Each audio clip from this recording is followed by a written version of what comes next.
बिस्मिल्लाहिर्रहमानिर्रहीम, अस्सलाम वालेकुम। मैं हूं आपका होस्ट चौधरी फान ज़हीर, आपको स्पोर्ट्स होम में वेलकम कहता हूं। नाज़रीन, अगर हम बात करें टेस्ट सीरीज़ के हवाले से तो आज रावलपिंडी में तीसरा टेस्ट खेला जा रहा है, डिसाइडर है। देखते हैं कि कौन सी टीम विक्ट्री हासिल करती है। इंग्लैंड ने आज टॉस जीत के पहले बैटिंग का फैसला किया। ओबियसली स्क्वेयर टर्नर है और यही रैशनलिज्म कहता था कि जो टीम टॉस जीतेगी वो पहले बैटिंग करेगी, क्योंकि फोर्थ इनिंग्स में बैटिंग कंपैरेटिवली बहुत मुश्किल हो जाएगा। अब पॉइंट ये है कि आखिर ये चीज़ का डिसीजन लेने में इतना टाइम क्यों लगा कि पाकिस्तान ने जो यूएई के अंदर सक्सेस हासिल की थी, टेम्पलेट हमारे पास मौजूद था, क्या रीज़न थी और क्यों इस पे इम्प्लीमेंटेशन नहीं हो सकी। इसके अलावा स्क्वाड के हवाले से भी बात की जा रही है जी कि आज या कल में एक दो दिन में जो ऑस्ट्रेलिया का दौरा होगा T20 और ओडीआई, उस हवाले से भी टीम का अनाउंसमेंट कर दी जाएगी। वाइट बॉल के कैप्टन का इंतज़ार है, किसको अपॉइंट किया जाता है। इस पर आज डिटेल में बात करेंगे जी। हमारे साथ सीनियर स्पोर्ट्स क्रिकेटर हमारे हैं जी, बड़े ज़बरदस्त किस्म के दबंग एनालिस्ट भी हैं। अब्दुल रऊफ़ साहब पहले ज्वाइन करेंगे और यासर अरफात साहब भी आज हमारे साथ शो में होंगे। अस्सलाम वालेकुम रऊफ़ भाई। जी, वालेकुम सलाम। रऊफ़ भाई, बहुत शुक्रिया आपके टाइम का। रऊफ़ भाई, अगर हम ये डिटेल में बात करें, क्योंकि एक ऐसा सिनेरियो बनता चला जा रहा है क्रिकेट का, ऑलमोस्ट 3 साल 11 मंथ 8 मंथ और 11 दिन का ये टोटल स्पैन बनता है कि पाकिस्तान ने अपनी होम सॉइल पे कोई विक्ट्री हासिल नहीं की। इसमें 4 चेयरमैन चेंज हुए, 26 के करीब हमने देखा कि सेलेक्टर भी आए और 5 जो थे कोचेज़ भी आए, हेड कोचेज़ भी। तो ये आप इसके रिस्पॉन्सिबल किसको ठहराते हैं कि कौन सा ऐसा बंदा था जिसके पास ये विजन नहीं था या कैप्टन के पास ये सोच नहीं थी कि हमने वही चीज़ें करनी है जो पास में हम यूएई में करते आए हैं और वही अपनी होम सॉइल पे करना था और हम अपनी होम कंडीशन का फ़ायदा नहीं उठा सके? देखिए, मेरा ख्याल है कि इसमें रिस्पॉन्सिबिलिटी तो सब पे आती है, और जो कोचिंग स्टाफ है आपका, उस पे आती है, जो आपके चेयरमैन हैं उन पे आती है, फिर जो आपके पास एक्स क्रिकेटर्स रहे हैं उन पे आती है। और जो जहाँ तक आपने बात यूएई की है, तो मेरा ख्याल है कि पाकिस्तान की क्रिकेट को डिक्लाइन की असल वजह ही यूएई और शारजाह में खेलना था। हुँ। क्योंकि वहाँ पर हम क्रिकेट खेलकर हमने वक्ती तौर पर तो आई वॉश कर लिया, वहाँ पे हमने थोड़ा सा सक्सेस वहाँ पे ले ली, हमने अपनी जगह भी सीमेंटेड कर ली, अपने कुछ दोस्त थे उनकी जगह भी सीमेंटेड कर ली, बैटिंग एवरेजेस भी हमने बेहतर कर ली। मगर पाकिस्तान क्रिकेट बिल्कुल डिक्लाइन पे चली गई। उसमें आपने 2-3 स्पिनर्स वहाँ पर रखे हुए थे और उनको ही आप ओब्लाइज करते रहे, ना आपने उनकी रिप्लेसमेंट प्लान कोई तैयार किया, उसके बाद ना आपने कोई फास्ट बॉलर ऐसा तैयार किया कि जो आके पाकिस्तान की क्रिकेट को लिफ्ट करता है। क्योंकि जो पाकिस्तान की क्रिकेट है ओवर द ईयर्स वो डिपेंड करती थी फास्ट बॉलर पे, और पाकिस्तान का एक बहुत ही एक ग्लोरियस पास्ट रहा है। जी। फजल महमूद से लेके इमरान खान, वसीम अकरम, वकार यूनुस, और बड़े बड़े नाम उसमें रहे हैं। तो अब उसको सडनली सारे सिस्टम को चेंज कर देना और ख़त्म कर देना, तो मेरा ख्याल है कि ये पाकिस्तान क्रिकेट के साथ अच्छा, जो असल ज्यादती रऊफ़ हुई भाई, है। एक और चीज़ है, मैं रमीज़ राजा साहब की 2 दिन पहले की स्टेटमेंट है, उन्होंने कहा कि ये बाबर रिस्पॉन्सिबल था, बाबर मुझे भी कहता था बैटिंग कि आप बनाएँ। तो ये क्या अपने आप को सिक्योर करने के लिए, और अगर आपका जो चेयरमैन है वो क्रिकेट जानता है, अगर वो उनकी कैप्टन के ऊपर इतना डिपेंडेंट हो जाएगा और फिर ये बाद में ये बात करना, आप इसको जस्टिफाई समझते हैं? देखिए, मैं इन चीज़ों को बिल्कुल नहीं मानता कि जो फ्लैट पिचेज़ हैं, स्विमिंग पिचेज़ हैं, ट्रैक्स हैं, बेसिकली ये है कि जब आपने क्रिकेट खेलनी है और आपने कम्पीट करना है एट द हाईएस्ट लेवल पे जाकर बड़ी टीमों को, दुनिया की हुँ। जो वर्ल्ड की 5-6 बड़ी टीमें हैं, तो फिर आपको हर तरह की जगह पे खेलना आना चाहिए। क्योंकि आप देखें, अगर आप इंग्लैंड में चले जाएँ तो वो कभी भी इस तरह की, वहाँ पे आपको पता है कि जो ओवर की पिच है वो स्पिन बॉलर्स को सूट करती है, वहाँ जी। पे बड़ा स्कोर होगा। इसी तरह जो लॉर्ड्स की है वो थोड़ी सी बैट्समैन के लिए अच्छी है। फिर जो इस तरह नॉर्थ में आ जाती हैं, जिस तरह ये लंकाशायर लीड्स है, वाली हाँ है, जी। तो वहाँ पर सीम बॉलर सपोर्ट करता है। इसी तरह अगर आप ऑस्ट्रेलिया में चले जाएं तो ऑस्ट्रेलिया में भी वो कुछ स्पेशलाइज्ड पिचें नहीं बनाते। वो आपको पता है कि जो पर्थ की पिच है उससे तेज बाउंसी होना है। उसके हुँ। बाद मेलबर्न की जो पिच है उसने स्पिनर्स को सूट करना है। सिडनी सिडनी ने ने, हाँ जी। उसको, तो सिडनी ने स्पिनर को सूट करना और मेलबर्न में जो सीम बॉलर्स हैं उनको सूट करना है। तो ये चीज़, मैं इस चीज़ को तो बिल्कुल इस पे बिलीव ही नहीं करता कि आप पिच पे बनाकर खेलें और फिर इस तरह पाकिस्तान में, जिसका एक रोशन फास्ट रहा हो फास्ट बॉलिंग के हवाले से, और वो बगैर किसी फास्ट बॉलर की क्रिकेट खेल रहा हो पाकिस्तान के अंदर, तो हुँ। मेरा ख्याल है कि क्वाइट सरप्राइजिंग है। और ये चीज़ साबित करता है कि आपका जो पूरे का पूरा ढांचा है वो लड़खड़ा रहा है। आप सिर्फ अपनी जो फेस सेविंग के लिए और जो अपनी जगह सीमेंटेड करने के लिए आपको इस तरह की क्रिकेट खेलनी पड़ती है, जिसमें ना तो स्पेक्टेटर्स के लिए कोई चार्म है, ना क्रिकेट लवर्स के लिए कोई चार्म है, और ना ही आप पाकिस्तान की क्रिकेट को फ्लॉरिश करना चाह रहे हैं। बिल्कुल। अच्छा यासर भाई, आपको भी शामिल करते हैं गुफ्तगू में। बड़ा अनफॉर्चुनेट है कि जब पाकिस्तान क्रिकेट का हमने इतनी पीक ग्लोरी देखी और डिक्लाइन हम देख रहे हैं। जैसे अभी रऊफ़ भाई से मैं यही पूछ रहा था, आप एज़ ए कोच भी, ऑब्वियसली आपने क्रिकेट भी खेली, अब कोचिंग भी आप काफ़ी अरसे से कर रहे हैं। आप क्या समझते हैं, क्या रीज़न बनी कि हम अपनी कंडीशन को यूटिलाइज नहीं कर पाए? हमेशा ये मैं बात करता हूँ कि जब बैट्समैन आपका बनेगा कैप्टन, तो वो बैक फुट पे जाएगा, वो हमेशा डिमांड करेगा कि बैटिंग विकेट्स हों, मैं रन्स करूँ। तो कहीं ना कहीं आपको लगा नहीं है कि ये जो रमीज राजा साहब की स्टेटमेंट थी कि जी बाबर का ये डिसीजन था, तो बाबर अपने आप को या बाकी बैटर को सेव करते रहे और शायद इसी वजह से हम शेल में चले गए? सबसे पहले तो आपको भी सलाम और रहू भाई को भी मेरा सलाम। Thank you. देखें ये जो आप कह रहे हैं ना कि होम कंडीशंस को यूटिलाइज करना चाहिए था, तो ऑब्वियसली ये तो एक स्ट्रेट फॉरवर्ड सी चीज़ है कि जब आप अपने मुल्क में खेलते हैं, क्योंकि जब आप अवे जाके सीरीज खेलते हैं तो आपको मुश्किल कंडीशन, टफ कंडीशन मिलती है। हर मुल्क अपने हिसाब से खेलता है। इंडिया आप जाते हैं या वो स्पिनिंग ट्रैक्स आपको मिलती हैं, कोई भी मुल्क वहाँ जाता है। सिमिलरली आप साउथ अफ्रीका भी जब जाएंगे या ऑस्ट्रेलिया जाते हैं, आपको जी। मुश्किल कंडीशन मिलती है। मगर हमारा ये है कि हमने बिल्कुल ही बैक फुट पे चले गए। मैंने एक दफ़ा पहले भी बात की थी कि हम डिसीजन लेने से डरते हैं। हम लोग डरते हैं कि अगर हमने ये किया तो ये हो जाएगा, ऐसे किया, फास्ट पिचेस बनाई तो हमारे बैट्समैन स्ट्रगल करेंगे, स्पिनिंग बनाई तो हमारे, क्योंकि देखें जब आप सिस्टम से बाहर होते हैं तो आपको बहुत सारी चीज़ों का मालूम नहीं होता। जब आप सिस्टम में आते हैं तब जाके आपको पता चलता है कि अंदर एक्चुअल रियलिटी क्या है, कि आपके पास आपकी स्ट्रेंथ क्या है। आप जब कोचिंग स्टाफ में आप आते हैं तो आपको पता चलता है कि आपके तो फास्ट बॉलर्स ही लंबे स्पेल करने के काबिल ही नहीं है। तो जब आप उनकी सिलेक्शन करने जाते हैं तो पता चलता है उन्होंने तो पिछले साल, 1 साल से ना कोई फर्स्ट क्लास का मैच खेला है, ना कोई टेस्ट क्रिकेट खेली हुई है। लंबे स्पेल के लिए ना तो वो मेंटली तैयार है, ना फिजिकली तैयार है, वो खेलना भी जी। नहीं चाहते। तो सिमिलरली बाकी अगर आप बैटिंग की भी बात करें तो वो श्योर नहीं है कि हमारे बैट्समैन हो, अगर दूसरी टीमों के स्पिनर्स अगर अच्छे निकल आए तो वो उस पे भी स्ट्रगल करते हैं। तो उस चीज को देखते हुए कोई भी ऐसा डिसीजन नहीं लिया। अच्छी चीज ये अभी जो पास में हुई वो ये हुई कि जब आकिब जावेद साहब को थोड़ी सी अथॉरिटी मिली तो उन्होंने अपनी अथॉरिटी का इस्तेमाल किया, कि उन्होंने कहा कि देखें जी, अगर आपने इंग्लैंड को अगर फंसाना है तो ये आपको एक ऐसी पिच बनानी पड़ेगी जो कि उनके बरक्स, उनकी जो जिस तर्ज की वो क्रिकेट खेलते हैं, और फिर आपने ऐसे प्लेयर्स को लेकर आए जिनको बिल्कुल टोटली इग्नोर किया गया पाकिस्तान की कोचिंग स्टाफ की वजह जी। से। तो अब ये है कि अब उस, मगर मैं इस चीज के भी अगेंस्ट हूँ कि वन मैन शो या ये जो डिक्टेटरशिप होती है किसी भी फील्ड में, वो पॉलिटिक्स में हो या वो क्रिकेट की फील्ड में हो। आप थोड़ी देर पहले रमीज राजा साहब की बात कर रहे थे, तो उनका नाम जब सामने आता है तो एक चीज आती है वन मैन शो की। वो चीज, एक वर्ड सामने आ जाता है कि उन्होंने अपने दौर में हर चीज में इंटरफेयर करने की यासर भाई, मैं कोशिश की। इसलिए बहरहाल अब इसलिए दुनिया जिक्र के किया, चेयरमैन, इस स्टेटमेंट का क्रिकेट इसलिए चेयरमैन, जिक्र किया क्रिकेट, कि रमीज भाई का बड़ा ये क्लियर स्टांस था कि कैप्टन के पास सारी अथॉरिटी होनी चाहिए, और उन्होंने बाबर को ऑल इन ऑल किया। काफ़ी मेरे क्रिकेटरों से बात हुई, उन्होंने कहा जी ये जो जितना भी डिबैकल है उसकी रीज़न यही थी शायद कि आपने कप्तान को जब इतनी ज़्यादा अथॉरिटी दे दी, जब वो ऑल इन ऑल बने तो उन्होंने नेपोटिज्म भी किया, अपने दोस्तों को भी खिलाया, और दूसरे आपने जो अपनी बेंच स्ट्रेंथ को स्ट्रेंथन करना था वो नहीं कर पाए। तो आप दोनों से ये बारी बारी में पूछूंगा, क्या आपके ख्याल में ये डिबैकल की रीज़न अब जो सारे करना शुरू हो गए हैं, क्या यही थी या इसके अलावा और फैक्टर भी आप समझते हैं? स्टेबिलिटी ना होना बोर्ड के अंदर, ये बातें हम सारी करते हैं। जिस तरह शाहीन को भी एक सीरीज़ के लिए बना के छोड़ दिया गया, हटा दिया गया, असल में उधर से जो थी आपकी जो फाइट थी या फ्यूड था कप्तानी का, वो स्टार्ट हुआ। पहले यासर भाई आप बताइए, फिर मैं रो भाई से भी पूछता हूँ। देखिए, फिर अगर आपने एक बंदे को सारी अथॉरिटी, मैंने जिस तरह पहले कहा ना, वन मैन शो होना नहीं चाहिए ना, तो आपने अगर फिर सिलेक्टर्स को घर भेज दें, फिर आप 8-8 10-10 जो सिलेक्शन का जो पैनल बना के बैठा हुआ है, आपने इनको तनख्वाहें दे रहे हैं, तो उनको फिर घर भेज दें। फिर एक बंदे से डिसीजन करवा लें, सारे डिसीजन। फिर जब ब्लेम आता है तो फिर आप क्रिटिसाइज करते हैं कि जी, या बाकी चीजों पे कर देते हैं कि जी हमारे मुल्क में टैलेंट नहीं आ रहा। टैलेंट क्या, क्यों नहीं आ रहा? जब तक आप लड़कों को अपॉर्चुनिटी नहीं देंगे तो टैलेंट तो कैसे सामने आएगा? और दूसरी बात ये देखिए, मैं हमेशा से यही होता है कि चेयरमैन का काम होता है कि चीजों को ओवरसी करना, जितनी भी नीचे क्रिकेट में जिसमें इंफ्रास्ट्रक्चर आ जाता है, डोमेस्टिक आ जाती है, इंटरनेशनल की सब चीजें उसके अंडर होती हैं, बजाय कि उसको खुद इंटरफेयर करने की।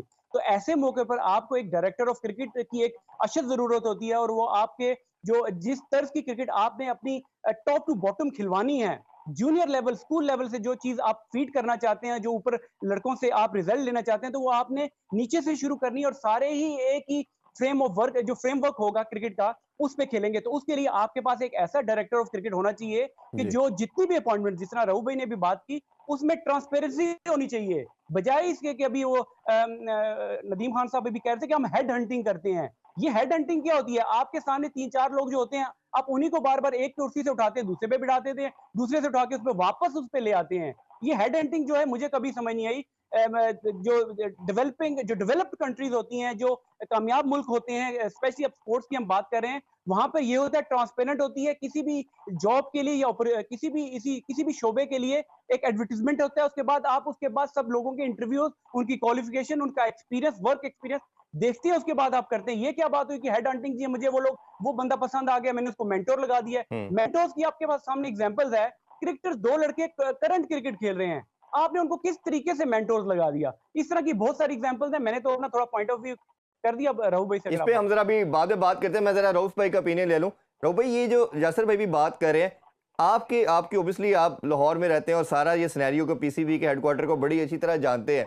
ये डिजास्टर देखिए, पहले भी हमें डिफीट आती थी, कभी वन ऑफ आती थी। अब बांग्लादेश से वाइट वॉश होना, अमेरिका से पहली दफ़ा खेल रहे हैं उससे हार जाना, अब फिर इसके अलावा आयरलैंड से पहली दफ़ा T20 में हारना, अफगानिस्तान से हम हारना, ये सब कुछ एक साल में हुआ। और जितनी बुरी तरह की परफॉर्मेंस हर डिपार्टमेंट में हमने की, और इसके अलावा हर फॉर्मेट में हमारा डिक्लाइन आया। पहले होता था चले टेस्ट में बुरा खेले, T20 में अच्छा खेले, ODI में कोई रीजनेबल खेले। तो रऊफ भाई, आपके ख्याल में असल रीज़न क्या है? मेरा वैसे अपना ओपिनियन था, ये कप्तानी की जंग को जब तूल दिया गया और इसको सॉर्ट आउट नहीं किया गया, बोर्ड भी चेंज हुए, चले हम मान लेते हैं, असल प्रॉब्लम उधर से स्टार्ट हुई। आपका क्या इसमें आप नटशेल करेंगे, इसमें देखेंगे एम्बिट के अंदर? देखिए, इसमें दो चीजें हैं। ये जो बात यासर कह रहा है डेवलपमेंट, जो डेवलप्ड कंट्रीज हैं, जो तरक्की याफ्ता तरीन मालिक हैं, उनकी बात कर रहा है कि उनमें सिस्टम इस तरीके से चलता है। यहाँ पर पाकिस्तान में जो सिस्टम मैंने देखा है, ये हम पिछले 30-35-40 साल से इस सिस्टम के साथ रहे हैं। ये अनडेवलप्ड कंट्रीज का सिस्टम है, जिस तरह थर्ड वर्ल्ड कंट्रीज में चलता है, जिस माइट इज राइट का सिस्टम है, जिसकी लाठी उसकी भैंस।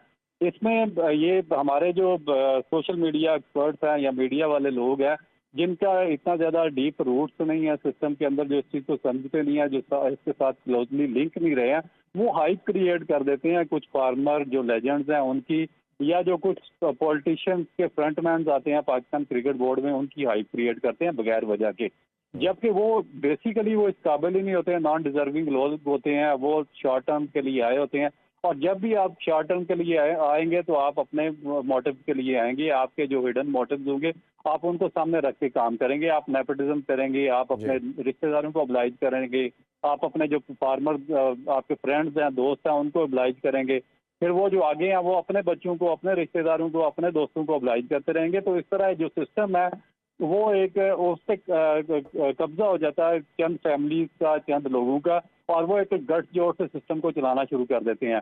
फिर उसका लॉन्ग टर्म उसका नुकसान क्या हो जाता है कि आपका जो नेशनल टीम भी, क्योंकि वो तो ऑलरेडी स्लोली डिपेंड कर रही थी, कुछ प्लेयर्स के ऊपर कर रही होती है, तो फिर वो उसमें उसको डैमेज होने में थोड़ा सा टाइम लगता है, मगर जो आपका नीचे वाला स्ट्रक्चर होता है वो पूरे का पूरा डैमेज हो जाता है, जिससे आपको प्रोडक्शन देनी होती है, जहाँ पे आपने डेवलपमेंट का काम करना होता है। तो पाकिस्तान क्रिकेट का जो डाउनफॉल है बेसिकली वो इसी वजह से हुआ है कि हम काफ़ी अरसे से जो अपने नेपोटिज्म में लगे रहे हैं, अपने दोस्तों यारों को, और जो इनकम्पिटेंट लोग थे उनको ऑब्लाइज करते रहे हैं। इलिटरेसी टॉप पे रही है। दुनिया आज किधर जा रही है? स्पोर्ट्स साइंसेज में, यूनिवर्सिटीज़ में इसमें PhD वगैरह करवाई जा रही है। हाईली जो कैपिटल लोग हैं, वो प्रोफेशनल हैं, उनको हायर किया जा रहा है। और यहाँ पर matric fail, middle pass, middle fail की गर्दान चल रही है, और जो कोई रिश्तेदार होता है वही आकर लग जाता है। तो इससे जो आपका सारे का सारा ढांचा है वो फ्लॉरिश नहीं हो सका। आपका स्कूल क्रिकेट, आपकी यूनिवर्सिटी, आपकी कॉलेजेस, आपका रीजनल सेटअप, आपका डिपार्टमेंटल सेटअप, और आपका जितना नेशनल अकेडमी का सेटअप है, वो सारा बड़ा बुरी तरह डैमेज हो गया। इसकी एक सबसे बड़ी एग्जांपल ये है कि आपके पास फास्ट बॉलिंग का नेचुरल टैलेंट है, आपके पास 20-25 फास्ट बॉलर आ जाते हैं, मगर 2 साल के बाद वो मेरा अगला क्वेश्चन मैं आपसे यही करना चाह रहा था कि हमारी रिकग्निशन, हमारी फास्ट बॉलिंग, हम पिछले 7 डेकेड से 70 साल से फास्ट बॉलिंग में गार नहीं खाई। अब पाकिस्तान क्रिकेट का ये हाल है, टेस्ट मैचेस खेल रहे हैं, डिस्पाइट ऑफ इट जितनी मर्जी आप स्क्वायर टर्नर बनाएं, जितनी मर्जी स्पिनिंग विकेट बनाएं, ये कैसे हो सकता है कि पाकिस्तान में एक भी फास्ट बॉलर ऐसा नहीं है जिसको हम कहेंगे पाकिस्तान को वो सर्व कर देगा, पाकिस्तान के लिए वो अच्छा बॉलिंग कर रहा है किसी भी फॉर्मेट में। तो ये जो डिक्लाइन फास्ट बॉलिंग का जो आया, थोड़ा सा जिक्र अभी किया यासर भाई ने भी कि ओबियसली ये लंबे स्पेल नहीं करते, डोमेस्टिक नहीं खेलते, बट इतना बुरा हाल तो हमने जिंदगी में कभी नहीं देखा कि पाकिस्तान के पास एक फास्ट बॉलर भी नहीं है। देखिए, ये होगा ना इसी तरह, क्योंकि जब आपका जो स्ट्रक्चर है, पूरा सारे का सारा सिस्टम है, वो कैप्चर कर रहे हैं इनकम्पिटेंट और इलिटरेट लोग और स्पार्शी लोग, जो कि दोस्ती यारी पर यहाँ पर आए हुए हैं, तो वो फिर आपका सारा का सारा जो ढांचा है वो सफर करना शुरू हो जाएगा। ना तो इनका ध्यान ही नहीं है आपकी फर्स्ट क्लास, क्योंकि जो किसी भी जो कंट्री है उसकी टेस्ट क्रिकेट की जो बेसिक रूल्स होती हैं वो आपका फर्स्ट क्लास स्ट्रक्चर होता है, आपकी ग्रेड 2 होती है।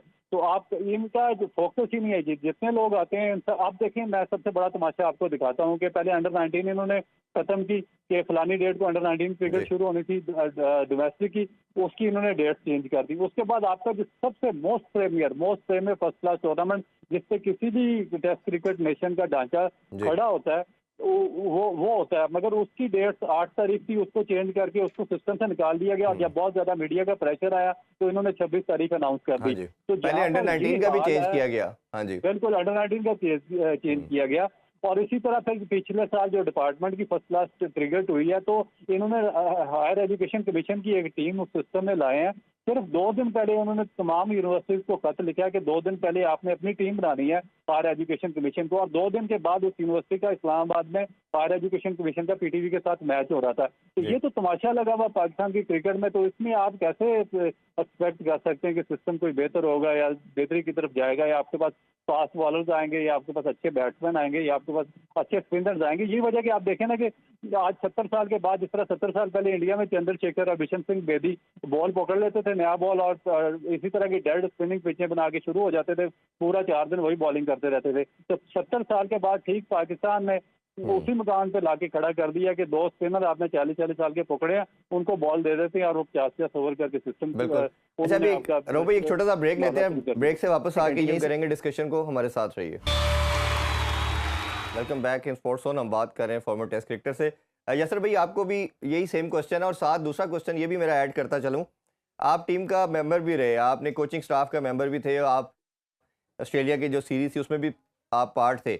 ये जो एक माइंडसेट हमारा गया, एक टीम शेल के अंदर गई है, इसका क्या लगता है कि हमारा, जिस तरह अभी रऊफ भाई ने भी कहा कि कोई ऐसा सिस्टम नहीं बना पा रहे, कि हमारा अनफॉर्चुनेट पार्ट ये है कि हमारे पास कोई फास्ट बॉलर नहीं है।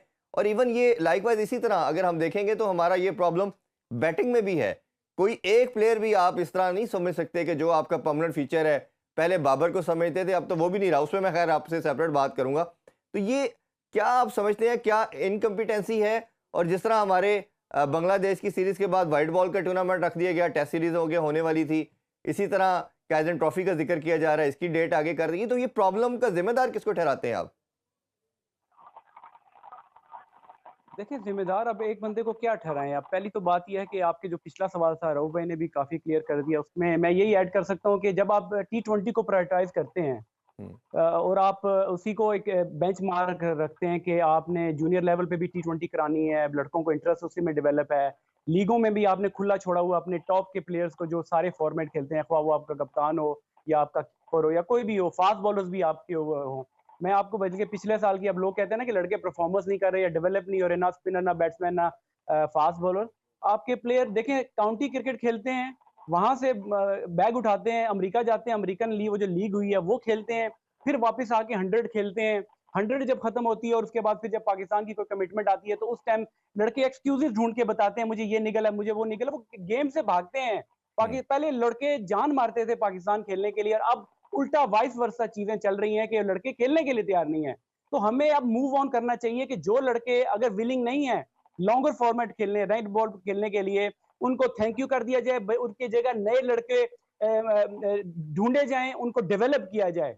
और ये जो बात होती है लड़के, आपने बात की है लड़के फास्ट बॉलर, देखिए फास्ट बॉलर ये ओवरनाइट साल 2 साल की डेवलपमेंट नहीं होती, ये 10-10 साल लग जाते हैं लड़कों को इस काबिल बनने के लिए कि वो इंटरनेशनल लेवल पर जब आते हैं तो वो परफॉर्म करते हैं। जितने लड़के अभी इंग्लैंड की टीम में खेल रहे हैं, जब मैं काउंटी खेला करता था, ये हमारे काउंटी की सेकंड 11 में खेला करते थे और उन पे इतना काम हुआ, 12 मंथ्स इन पे काम होता है। अभी जो काउंटी सीजन खत्म हुआ है तो उनका अभी से ही उनका अगले साल का प्लान शुरू हो चुका है। लड़के अभी स्ट्रेंथ एंड कंडीशनिंग कर रहे हैं, क्रिसमस की हॉलीडेज के बाद उनका स्किल वर्क शुरू हो जाएगा, उसके बाद फिर वो ओवरसीज चले जाते हैं सीजन से पहले, कि जाके अगर फर्स्ट करो किसी ने स्पिनिंग ट्रैक्स पे खेलना है वो दुबई आ जाते हैं या वो वेस्ट इंडीज चले जाते हैं या इंडिया चले जाते हैं। सिमिलरली तो आपको जो है, हम लोग अब एग्जांपल्स आप देख, मैं आपको ऐसी एग्जांपल्स हैं कि आप बंदा कह के थक गए हैं कि आपके पास इतने टैलेंटेड रॉ टैलेंटेड प्लेयर्स आप लोगों ने जाया किए। आपके पास हसनैन की इतनी अच्छी एग्जांपल थी, मैं उनको इंग्लैंड में भी यहाँ रिहा है, मैं उनको पूरा मॉनिटर और फॉलो भी किया, उनको मैं देखता हूँ, इतनी जबरदस्त उनकी फिजिक बॉडी प्रॉपर एक फास्ट बॉलर की बॉडी लगती है उनको। आप देखें किस तरीके से उन्होंने अपना कमबैक किया, अपनी अपनी मतलब खर्चा करके, अपनी प्लानिंग करके। क्रिकेट बोर्ड की 0% उनको सपोर्ट थी, और उसके अलावा एहसानुल्लाह को हमने ज़ाया किया। जी। अभी भी आप देखें एक से एक प्लेयर था पीछे, रऊफ तो डोमेस्टिक को फॉलो भी करते हैं, आसिफ महमूद फास्ट बॉलर थे हुँ। जो सिंध कराची से खेलते थे। मुझे वो उनको मैंने फर्स्ट क्लास के मैचेस उनके मैं देखता था यहाँ इंग्लैंड में, और मुझे इतनी अच्छी उनकी बॉलिंग, उनका रन अप लगता था, मगर विद इन अ ईयर वो मुल्क छोड़ के चले गए। जब आप अपने वो जो बात शुरू में बात हो रही थी कि वन मैन शो चल रहा था, अपने पसंदीदा लड़कों को टीम में रखा जाता था, एक ग्रुप के लोगों को नवाजा जाता था, और जो डोमेस्टिक के परफॉर्मर होते थे, अब वो अमेरिका में तो यासर भाई, ये 3-4 जो लीगें हो रही पाकिस्तान है, हैं। जिसका आपने मैं जिक्र देखता किया, हूँ कि ये काउंटी पाकिस्तान के की लड़के हैं, क्या पाकिस्तान ने ये अब जो मंत्रा था ये यूई के अंदर सक्सेस थी, या हमने इनको व्हाइट वॉश किया था मिसबा की क़यादत में यूई में 2012-13 में जब सईद अजमल और अब्दुल रहमान ने आउट किए थे? तो यही प्रिंसिपल ऑप्ट करना चाहिए था, और आपको लगता है कि 267 पे पाकिस्तान ने ऑल आउट किया है और पाकिस्तान इसको स्क्वीज कर पाएगा? सर उनके लिए आपके पास रिसोर्सेज भी तो होने चाहिए। वो जिन लोगों ने आउट किया था उन्होंने 15-15 साल फर्स्ट क्लास क्रिकेट खेली थी। सईद अजमल हमारे साथ केरल में को पिछले 10-12 साल से उस टाइम खेल रहे थे। आपके पास अब्दुल रहमान पता नहीं कितने अरसे से पाकिस्तान की डोमेस्टिक क्रिकेट खेल रहे थे। वही मिसबा, वही यूनुस मिडल ऑर्डर में, ये अजहर अली, जिन लोगों ने, असद शफीक, जो लोग परफॉर्म करते थे, बाबर, अगर जुल्फकार बाबर को आप देख लें, तो ये वो क्या मतलब ये T20 की प्रोडक्ट थी। हुँ। इन्होंने 10-10 साल इन लोगों ने खेला हो सर, जो जाके पाकिस्तान को सर्व किया था। अब क्या हो रहा है कि आपके कभी शादाब को आप टेस्ट में डेब्यू करा देते हैं जिसने फर्स्ट क्लास ही नहीं खेली, कभी नसीम शाह को डेब्यू करा देते हैं जो कि 5 साल पहले डेब्यू किया था और उसने कोई फर्स्ट क्लास नहीं खेली, कभी मूसा को खिला दिया। इस तरह फिर आप जब एक्सपेरिमेंट, उस टाइम में देखिए मीर हमजा डिजर्व करते थे कि जो डोमेस्टिक में परफॉर्म कर रहे थे, जी। या ताबिश कह दें वो एक बॉलर थे, या और भी बॉलर थे। अगर आप ढूंढने जाएंगे तो आपको पहले टैलेंटेड प्लेयर्स मिल जाएंगे, मगर मसला ये था कि आप वो हेड हंटिंग जो करते हैं, वो आपकी आंखों के सामने जो चंद लोग फिर रहे होते हैं, जो आपके ग्रुप के बंदे होते हैं, आप उन्हीं को नवाजते हैं। रो भाई, आपको भी जानना चाहूंगा, ये फास्ट बॉलिंग का तो हम रोना रो रहे हैं, स्पिनर भी पाकिस्तान के पास नहीं है, और ये जो मीडिया ने, हमने बहुत आवाज़ उठाई कि किन बेसिस के ऊपर साजिद को बाहर किया गया, किन बेसिस पे नुमान को बाहर किया गया, तो इनको मजबूरन इतनी डिफीट्स के बाद लेके आए गए। उस टाइम मुझे याद पड़ता है जब साजिद बांग्लादेश में 8 आउट करके आया था, तो सिकलैन मुश्ताक हेड कोच थे, इन्होंने और मीर राजा ने एक प्रेस कॉन्फ्रेंस की और उसमें क्वेश्चन आंसर का सेशन हुआ, तो सिकलैन मुश्ताक ने कहा कि इनका बाजू ठीक नहीं आता, पाँव इनका सही तरह गिरता नहीं है। तो हमारा तब भी मानना ये था कि एक बंदा आउट करके देख रहा है, उसकी ऑल्टरेशन रिक्वायर्ड है तो कर दें, टीम से कैसे बाहर किया जा सकता है। उसका खमियाजा ये हुआ कि उसको 2 साल टीम में नहीं रखा गया, डोमेस्टिक में कहीं नजर नहीं आया गया। कमरान गुलाम की बात करें, बेचारा 4 साल रन करता रहा, 37 साल का रिकॉर्ड ब्रेक किया। उस्मान सलाउद्दीन बेचारा रन कर करके उसकी, मेरा तो ख्याल है क्रिकेट खत्म होगी। तो ये जो इतना ज्यादा लड़कों के साथ ज्यादती की गई, रघु भाई आप उस वाले से क्या कहेंगे? यार देखो, हम तो शुरू से ही मैं तो आवाज इससे उठा रहा हूँ कि जब किसी भी ऑर्गेनाइजेशन या किसी भी एसोसिएशन या बोर्ड को आप इस तरह माफिया की तरफ से नहीं चला सकते कि आप कुछ लोगों को लाएं और वो अपने दोस्तों को आगे ऑब्लाइज कर दें और वो आगे अपने रिश्तेदारों को ले आएं और उनकी एक लॉबी बना दें और सिस्टम को किसी माफिया की तरह वो चलाते रहें। तो पाकिस्तान क्रिकेट बोर्ड बेसिक बदकिस्मती ये है कि अभी तक वो माफिया की तरफ से चल रहा है। यहाँ पे लॉबीज बनी हुई हैं। आप इसको प्रोफेशनल इदारे की तरह आप चलाएं। देखिए कि एजुकेशन किस लिए होती है कि आप एजुकेटेड लोगों को लाएं जो कॉम्पिटेंट है, आप उनको कॉन्ट्रैक्ट में 6 माह का या 1 साल का कॉन्ट्रैक्ट, और अगर उनसे ज्यादा भी फर्दर मोर एजुकेटेड बंदा आता है, ज्यादा उसके पास डिग्रीज हैं, ज्यादा एजुकेशन है उसके पास, तो फिर उसको उसके साथ रिप्लेस कर दें। ये किस तरीके से आप सरकारी इदारों की तरह इसको चला रहे हैं? आपको आईसीसी फंडिंग दे रही है, तो आपने 15-15, 20-20 साल, 12-12 साल से डफर जो वहाँ पर रखे हुए हैं जिनको पता ही नहीं है, इनकम्पिटेंट लोग हैं, उन्होंने माफिया की तरह अपना होल्ड बनाया हुआ है। जो बाहर से आते हैं उनको फारिग कर देते हैं, जिसकी लॉबी बनानी होती है उसकी लॉबी बना देते हैं। मैं आपको एग्जाम्पल देता हूँ कि आपने स्पिनर की बात की है, एक लड़का असगर था, उसने हमारे खिलाफ पोर्ट ब्लास्टन के खिलाफ 12 विकेट ली अपने डेब्यू में नेशनल बैंक स्टेडियम पे, और आउटस्टैंडिंग किस्म का वो लेफ्ट आर्म स्पिनर था। तो अभी तक 13 साल हो गए वो सिस्टम से गायब किया हुआ है इन्होंने बगैर किसी वजह के। इसी तरह आपके पास रजा हसन था, जी बिल्कुल, बहुत अच्छा स्पिनर, आउटस्टैंडिंग किस्म का वो बॉलर था, उससे पाकिस्तान से चंद एक मैचेस खेले, मगर उसको क्या चीज थी, उसकी साइकोलॉजिकल अपब्रिंगिंग की जरूरत थी, मगर उसको मोरालिटी तबाह कर दी गई है इलिटरेट लोगों की जो इन्होंने वहाँ पे रखे हुए हैं, जो इनकम्पिटेंट किस्म के लोग रखे हुए हैं, तो उसको डिफरेंट एक्टिविटीज में इन्वॉल्व करके उसका करियर खत्म करवा दिया गया। इसी तरह एक व्याड़ी का अली उस्मान था, क्योंकि मैं उस वक्त कैप्टन था मुल्तान का, तो जुल्फकार बाबर को मैं चलाता था, तो ये हमारी सेकंड लाइन ऑफ अटैक में था कि अगर हम इसको दोबारा डेवलप करके इसको लेके आएंगे। उस माने में से अंडर 19 में स्टार्ट आउट किए थे, तो मगर उसके बाद वो आउटस्टैंडिंग किस्म का, वो अगले साल तक वो जुल्फकार बाबर को रिप्लेस करने जा रहा था फर्स्ट क्लास क्रिकेट में, मगर उसको सिस्टम से आउट कर दिया गया। तो ये अब इस तरह तो नहीं हो सकता कि आपके पास लाट पे लाट आती जाए और आप अपनी मर्जी के लोगों को रखते जाएं और जो अच्छे लड़के हैं उनको सिस्टम से आउट करते जाएं। तो ये फिर जब तक ऑडिट नहीं होगा, जब तक पूछताछ नहीं होगी आप इन लोगों से कि भाई इतने बच्चे आपके पास आए हैं, उस्मान सलाउद्दीन की आपके पास एग्जाम्पल है, जी साहबजादा फरहान की है, उमर सदीक की है, जैन अब्बास ने इस सीजन में 292 रन किए हैं मुल्तान से, फर्स्ट क्लास की सबसे बड़ी इनिंग खेली है, उसका कहीं नाम पता ही नहीं है। तो फिर वो सिस्टम से आउट होते जाएंगे और आप किसी से तो ये पूछताछ रऊफ नहीं भाई, कर ये जो सकते। अभी जो नया स्ट्रक्चर आया है, ये नई सिलेक्शन कमेटी कहना चाहिए, इसको कैसे देखते हैं? और मेरा तो हमेशा मानना ये है कि सिलेक्शन कमेटी में अगर कोई चीफ नहीं होगा तो ये ऐसे ही है जैसे घर में कोई बाप ना हो, तो ये दुनिया में कोई एग्जाम्पल नहीं मिलती। काउंटेबल किसको ठहराएंगे? तो खैर आकिब जावेद को ज़्यादा इख्तियारात मिले हैं, सबको जानते हैं, अजहर अली हैं, साथ असद शफीक हैं, हसन चीमा और अलीम डार साहब। ये कमेटी को आप कैसे देखते हैं? आपको लगता है कि ये वो चीज़ें या अथॉरिटी जो यूटिलाइज होनी चाहिए वो कर पाएंगे? देखिए, ये तो अभी बिल्कुल शुरू में है और अभी तक तो जब वो कोई डिसीजन लेंगे और आगे पाकिस्तान एक 6 माह या 1 साल तक पाकिस्तान की परफॉर्मेंस देखकर पता चलेगा कि इनके डिसीजन ने पाकिस्तान को अपलिफ्ट किया या बिल्कुल नीचे की तरफ ले गए हैं। तो मेरा ख्याल है कि थोड़ा सा जो भी कुछ सिलेक्शन कमेटी लाएं, एक तो सबसे प्रॉब्लम ये है कि हम ऐसे ही आंखें बंद करके ले आते हैं लोग और फिर उसी तरह उनको निकाल देते हैं।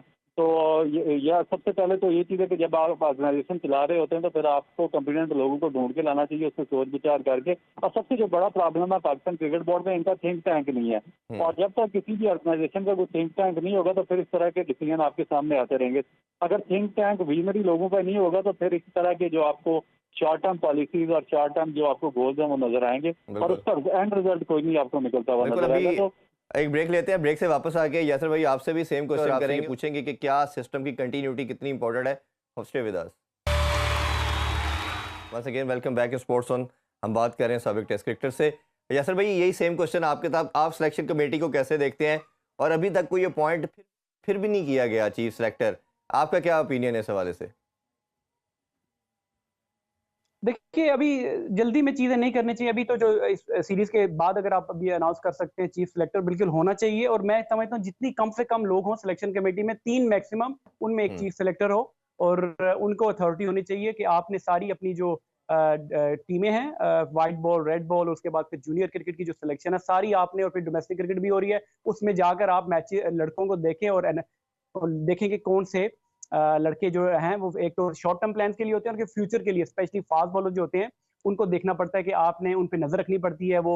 और स्पेशली जो भी आपकी साउथ अफ्रीका की सीरीज बड़ी इंपॉर्टेंट आ रही है, तो हमारे जो फास्ट बॉलर स्पेशली उनको वहां पे जाके अभी कम से कम 2 से 3 मैच हर लड़के को जाने से पहले, अगर टाइम इतना है तो वो खेलें और अपने आप को तैयार करें। जिसमें आप हसनैन की अगर बात कभी करते हैं, मैं तो समझता हूं उनको भी नहीं लेके जाना चाहिए, अगर वनडे इज मैक्सिमम, क्योंकि 10 ओवर से ज्यादा उनको भी नहीं, क्योंकि वो एकदम वो फिर कोलैप्स कर सकते हैं। उसके यासर अलावा भाई, जो अभी जो बॉलर नेक्स्ट हैं, एक्साइटमेंट काशिफ है, अली एक फास्ट बॉलर बड़े अच्छे। सर अभी जो नेक्स्ट असाइनमेंट हमारी आ रही है वो जी जी बड़ी टफ है, ऑस्ट्रेलिया की है। 3 T20 3 ODI हैं। तो अभी आप लास्ट जब पाकिस्तान ने विजिट किया था ऑस्ट्रेलिया का, तो आप टीम के स्क्वाड का पार्ट थे, आप पैनल में थे, कोचिंग पैनल में। तो आपको क्या लगता है, क्या इस फॉर्मेट में पाकिस्तान कुछ कर पाएगी? और आपके ख्याल में जो कप्तानी की अभी सबसे बड़ा एक डिस्कशन तो यही हो रही है, रिजवान का नाम सामने आ रहा है, क्या आपके ख्याल में ये सही डिसीजन होगा, या आपको लगता है कहीं ना कहीं उसको भी जो भी प्रॉब्लम आया कप्तानी की जंग का, उसको भी रिस्पॉन्सिबल ठहराया जा रहा है कि उसने कोई खास रोल प्ले नहीं किया? देखिए, एक तो ये है कि मैं ऑस्ट्रेलिया वाली सीरीज, टेस्ट सीरीज में नहीं था, मैं वनडे में जी, जाके इनको T20 में, सॉरी T20 में मैंने अच्छा, न्यूजीलैंड उसमें में बाद ज्वाइन ज्वाइन किया किया था। था, ठीक। ऑब्वियसली टफ सीरीज होगी, test series, sorry one day series बड़ी मुश्किल होगी और टफ होगी, और कप्तानी का इश्यू डेफिनेटली है। और ये अब देखिए, ये जंग होती है कि अथॉरिटी की। अब वो कहने में ये आ रहा है कि वो चाह रहे हैं कि वो प्लेइंग 11 जो है वो उनकी फाइनली उनकी होनी चाहिए, या कोच या इस तरह की चीज सिलेक्टर्स चाहते हैं उनकी हो, कोचेस चाहते हैं उनकी प्लेइंग 11 की। तो ये मैं समझता हूँ कि थोड़ा सा इसको थोड़ा सा इसको अंडरस्टैंड करना चाहिए तमाम जो स्टेक होल्डर्स हैं उनको बैठ के, क्योंकि इंटीग्रेटेड चीज होती है। आप सब लोगों को एक पेज पे होना पड़ता है और मिल के ये डिसीजन करने पड़ते हैं। जब वन मैन शो हो जाता है तो बड़े बड़े डिजास्टर्स हो जाते हैं। उसके नहीं, तो बाद जो आपके आपने अपनी आपकी बात नज़र में थोड़ी देर रिजवान पहले रिजवान कर ठीक रहे थे। ऑप्शन है, या आपको लगता है कि शादाब भी एक ऑप्शन है? उसने चैंपियन कप जिताया, PSL जिताया, लेकिन उसकी अपनी जगह टीम में सीमेंट नहीं है। तो आपकी नज़र में बेस्ट कौन सा ऐसा इंडिविजुअल लगता है जो कैप्टन कमोडिटी है? देखिए, आपने खुद ही जवाब दे दिया कि उनकी अपनी जगह टीम में नहीं है, तो वो तो उनको फिर आप नहीं आप कर सकते। रिज़वान ही का गिवन सर्कमस्टांसेस मैं तो समझता हूँ कि उससे बेहतर भी हमारे पास, हम अगर लकी होते तो हमारे पास चॉइसेस होती, मगर अभी हमारे पास चॉइसेस नहीं है। रिज़वान ही आपके पास शॉर्ट टर्म में है, लॉन्ग टर्म में आप देख सकते हैं कि आपके पास और कौन से प्लेयर हैं, मगर अगेन आपको जाके डोमेस्टिक में जाके देखना पड़ेगा कि आपके फ्यूचर के, अभी तो हुँ। आप शॉर्ट टर्म डिसीजन कर लेंगे, मगर लॉन्ग टर्म डिसीजंस के लिए आपको जो है वो आपको एक कप्तान तैयार करना पड़ेगा। राव भाई अगर आपसे भी आपके सेम पास टाइम क्वेश्चन है, थोड़ा जी, और मैं ऐड कर दूं कि आप जी। जो लॉन्ग टर्म की जी, जी लॉन्ग प्लीज़। टर्म की आप जो बात कर रहे थे, देखिए इंडिया की एमआरएफ एकेडमी फास्ट बॉलर्स की आप बात कर रहे थे, वो पिछले 30-40 साल से चल रही है। डेनिस लिली के बाद अब मैकग्रा वहां पे उसको हेड करते हैं। तो हमें जो ये लोग बातें किया करते थे कि जी वहां फास्ट बॉलर नहीं आते, अब वहां पे खेप लग गई है फास्ट बॉलर्स की, हुँ। वेयर हम लोग स्ट्रगल कर रहे हैं। इसलिए देखें कि किसी की जागीर तो है नहीं कि फास्ट बॉलर्स हम नहीं प्रोड्यूस करने हैं। जब आप अपने फास्ट बॉलर्स के उनको मतलब उनको आप लुक आफ्टर नहीं करेंगे, उनको आप तैयार उस तरीके से इंटरनेशनल लेवल पे तैयार नहीं करेंगे, तो आपके बॉलर्स वो आपकी जो हिस्ट्री है वो आपसे छिन छिन जाएगी और छिन चुकी है। और उसके बाद दूसरा ये है कि देखें हम लोग बात करते हैं दूसरे मुल्कों से मुकाबला कर रहे होते हैं, प्रोफेशनल लोगों की बातें कर रहे हैं। जो लोग यहाँ पे क्लब क्रिकेट चलाने के काबिल नहीं है, वो हमारी डोमेस्टिक क्रिकेट चला रहे हैं। आप इस चीज़ों से अंदाज़ा लगा लें। और उसके बाद हमारी 2-3 लोग जो हैं, वही सारे डिसीजंस कर रहे हैं, ख्वाह वो इंटरनेशनल क्रिकेट हो, डोमेस्टिक क्रिकेट हो, जूनियर क्रिकेट हो। बिल्कुल, आपको ये इन यही तीनों मैं डि डि टाइम की किल्लत है, डिपार्टमेंट्स मैं को, ज़रा रऊफ साहब तीनों से भी शोबों को अलहदा करना चाहिए और अलहदा बंदे रखने चाहिए। बिल्कुल, बिल्कुल। रऊफ भाई आपसे भी ये लास्ट क्वेश्चन यही मैं पूछना चाहूँगा, व्हाइट बॉल की कैप्टनसी बहुत बड़ा मसला और ये बात आ रही है, आपकी नज़र में बेस्ट कैंडिडेट कौन-सा है, जो सर्कमस्टांसेस नज़र आ रहे हैं? और दूसरा 2-3 नाम मैंने लिए और क्या आपको लगता है कि सलमान अली आगा के अंदर भी एक पोटेंशियल नज़र आ रहा है? जिस तरह वो फाइटिंग स्पिरिट शो कर रहा है, यही चीज़ नज़र आती है कि जो मुश्किल टाइम में आके लीड फ्रॉम फ्रंट करे। और दूसरा ये है कि बाबर आज़म के ऊपर ये भी अब बात सुनने में आ रही है, जहाँ उन पे प्रेशर, कप्तानी तो गई, अब उनकी टीम में ड्रॉप कर दिया गया और ये भी कहा जा रहा है शायद टी20 में भी गैरी क्रिस्टन फेवर में नहीं है। वो कहते हैं कि ये रिजवान और दोनों एक तरह खेलते हैं, जो बात अक्सर हम कई टाइम से करते आ रहे हैं।